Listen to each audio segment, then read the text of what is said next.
Welcome back to Nerdly Presents Off the Reel. This is an Off the Reel review. As you can tell from the title below, we're going to be talking about Logic's new film, Paradise Records. If you've been with me for any length of time, if you've seen any reviews of mine in the past, you will know that I'm a big fan of dialogue-heavy movies. The likes of Clerks, the likes of Empire Records, the likes of Dazed and Confused, the likes of anything Tarantino's ever written, because that's just where my heart lives. Kevin Smith saw this movie, read the script for this movie, knew the guy behind it, and thought, yes, this is a movie I'm wholeheartedly going to endorse, I'm going to help produce. So that was really cool, and that got my juices flowing. If you don't know Logic, he is a rapper out there. He's a Grammy-nominated, high-consciousness, philosophical kind of songs. With that, he brings in this sort of like mixed-race background that in the trailer for this movie, they really showed that they were going to be playing on that a lot. I think they're playing on it because on the internet and online, it's a bit of a meme. So with this movie, he's really leaning into all that. I also just kind of thought, okay, this is very interesting. Let's see how you tread that line when we get to the movie. I'll be talking about the plot of the movie with as few spoilers as humanly possible. Then I'll be getting into the cast and crew of the movie. Then I'll be getting to what I did and did not like about this movie. Then I'll give you my final Nerdly% Off the Reel review rating. You can also go over to the website, nerdly.co.uk, your favourite British home for all of your news, reviews and exclusive interviews. Hopefully someone over there may have already reviewed this movie. You can see what they thought. If they haven't already, somebody might down the line and you can check out what they think. But also, when you're over there, we have hundreds of other reviews, movies, TV shows, wrestling, games, all sorts of things over there. So please do just go and check out the website. But we are going to talk about Paradise Records because I've been looking forward to it. And what I will say, no spoilers for my final rating, but I am glad this movie is as good as it is. It gave me all those feels of all those movies that I just mentioned just before. So let's get into it. And yeah, when the movie starts, we meet Cooper, played by Logic himself. Yes, he is the lead star of this movie, he is the guy, and when he does wake up in the morning, it's very much like Clerks. The phone is ringing, he picks up the phone, he's talking to a customer,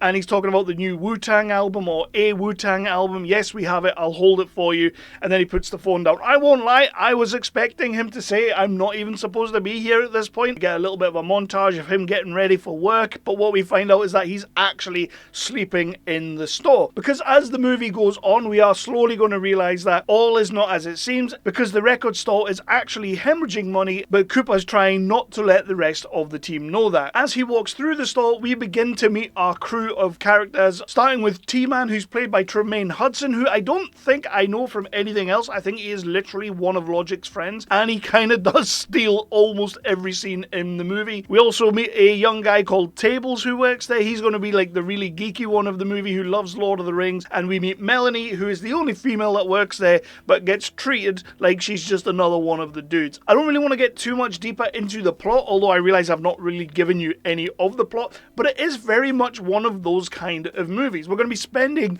the bulk of our movie in the record store. Yes, we do have a scene where we go outside, we go down this little alleyway. Yes, we do have a scene where he goes to the bank and talks to someone. We have a restaurant scene, but those are just little scenes sprinkled in here and there.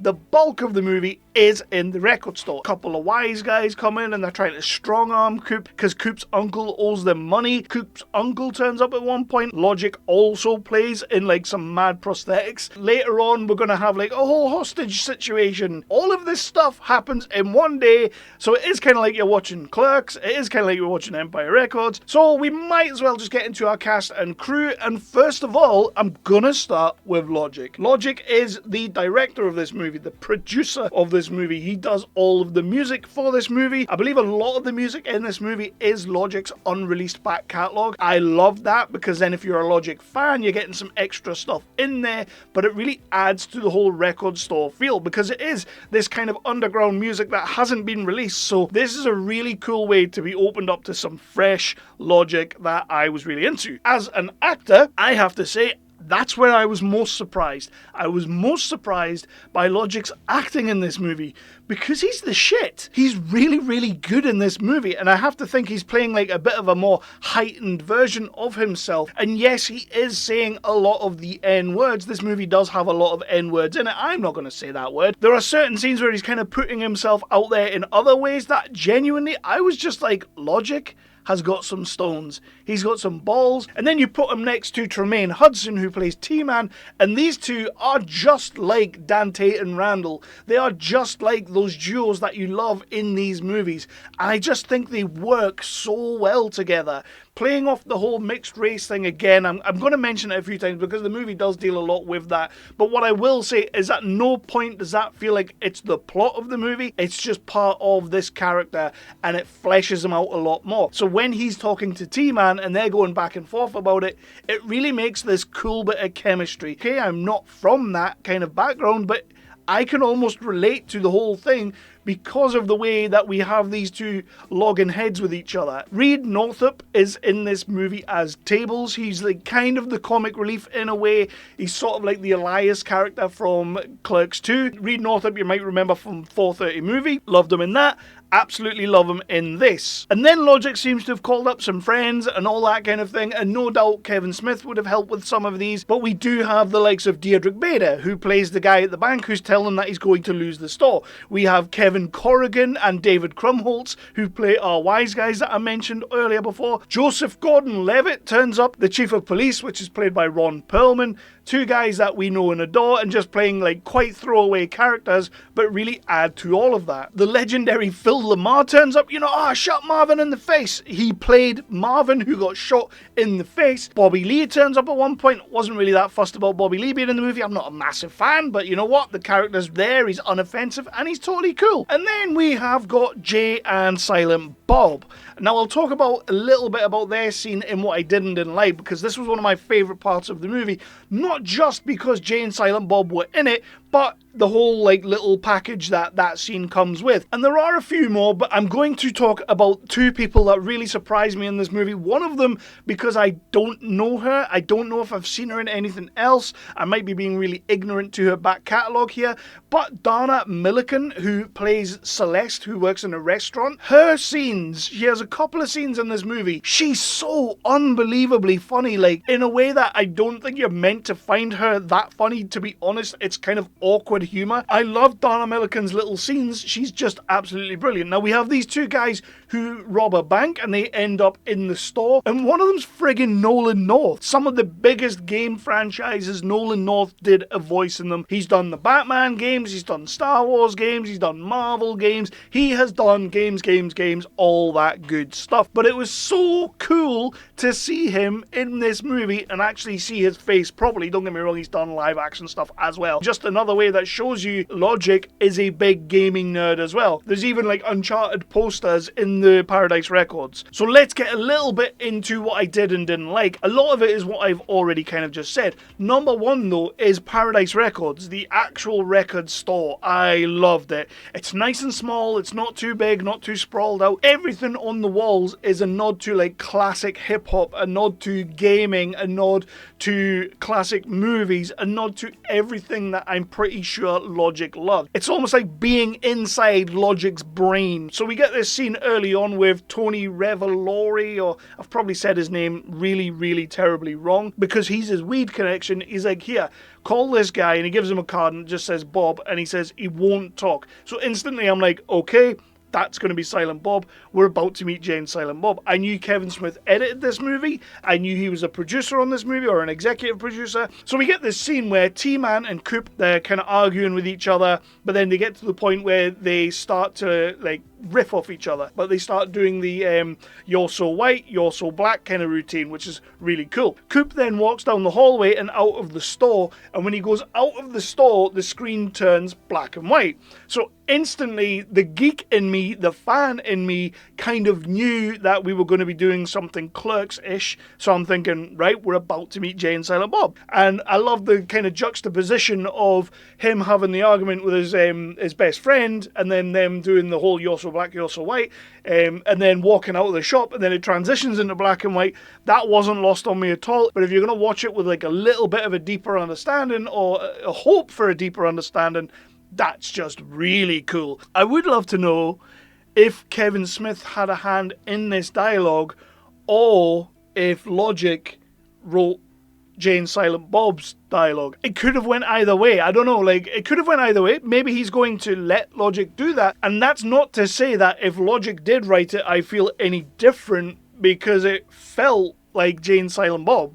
It really felt like that was them talking, that was his dialogue. I don't know. That's me going off on a tangent, but it was something that I kind of thought of after the movie. And then, does this make it part of the View-Ask universe? I don't think it does. I think it's its own thing. I mean, we're not going to say that Scream 3 is part of the View-Ask universe, are we? Is that what we're doing here? I don't think we are. So let's just put a pin in that one. But it was just something that I found interesting. Things that I didn't like. There's not a lot that I didn't like about this movie, other than I feel like it could have maybe been 10 minutes longer. I would have been okay with this movie kind of hitting that 2-hour mark, which is 20 minutes longer because it is 1 hour 40. I feel like we could have had a little bit more. I wanted a little bit more from these characters, but that's not a bad thing. If a movie leaves me wanting more, then hopefully down the line he'll see these reviews, he'll see what people are saying, and we'll get more. We'll get more of Logic's world, we'll get more of Paradise Records, we'll get more of that. And this is a world that I know very little about. I know really nothing about record stores. Yeah, I worked in a video store years ago and I love these movies, but I'm just casually passing by. I'm almost a customer within the store watching these people interact. Yeah, that's like my only real criticism to the movie. I love the fact that we start nice and slow. I love the fact that we are dialoguing our way all the way through this movie, and I love the fact that we get to the tail end of it and we start getting some action. We start getting some stuff I was not expecting. I was expecting hilarity and hijinks and a bunch of people who shouldn't be working together that do work together, and somehow that works together, and that is what we got. So I might as well just move into my final Nerdly Presents Off the Reel review rating. I think this is one of the most accomplished directorial debuts. Like, I think about how Kevin Smith came into the scene with Clerks, and I think about how Quentin Tarantino came into the scene with the likes of Reservoir Dogs, and I think about movies like that and how they were low budget as hell, but they somehow got the movie made and everything like that. Here we have a well-known rapper who put his own money behind this movie, so it does have a little bit of polish. It does have a lot of the bells and whistles. It's still independent, it's still low budget, and it still has all the heart and passion you'd expect, but this for me just felt almost perfect. I love all the little subtle nods to other things, the likes of the posters on the wall for games and TV shows, and the Akira poster on the wall. You've got the sign on the till that's basically like, if you plan on shoplifting, you know, a nice little nod to Clerks. There are loads of little nods here and there within this movie to just keep you as a cinema fan. I said to my daughter as I was watching this movie that they just don't make movies like this anymore. So when they do make a movie like this anymore, it needs to be embraced. It needs to be flourished. It needs to be nurtured. It needs to be watered. We need to put it out to the world and let people know that this movie is out there. I've always known as a rapper and as an artist, he's a bit nerdy, he's a bit geeky. He throws all that stuff into his music and into his albums, and I get all that. But I wasn't sure when I read that he was making this movie and what it was about. I wasn't sure that was going to transition into the big screen, into the movie world. And me, it did. This was a brilliant film. It's a 5 out of 5 for me. I can't talk about it enough. It's not going to be everyone's cup of tea. It really isn't. There's going to be a lot of dialogue in there that a lot of people are going to be turned off from and turned away from, and they won't be happy about it, and they'll get on the internet and they'll get triggered and they'll type their tweets and they'll do all of that. That's fine for you to think that, but this movie wasn't made for you. Logic made this movie hoping it would tap into others like himself, like me, like Kevin Smith. So this movie was never for you. So if you didn't like it, you didn't like it. It's totally fine. You don't have to watch it. And yeah, it's a 5 out of 5. I think this movie's absolutely brilliant. Dialogue crazy, storyline crazy. Is it perfect? I thought it was nearly about as perfect as you're going to get. But yes, there are issues. There are a couple of little bits in there that I didn't really flag up, but I just didn't really care about them. Certain scenes that maybe could have been trimmed a little bit, which is interesting because I do think the movie could have been longer. Go and check out Paradise Records. Check it out as soon as you can. Again, if you're a film fan of those movies, like I have said in this review, you're going to love this film. If you completely disagree with everything I've just said, you can hit me in the comments down below and we can talk about it down there. It's absolutely fine. Let's just hope this isn't a one and done. Let's hope he's got more in the bank and we can keep on moving forward. I would be perfectly happy to have a Paradise Records 2 Electric Boogaloo if he wanted to do that.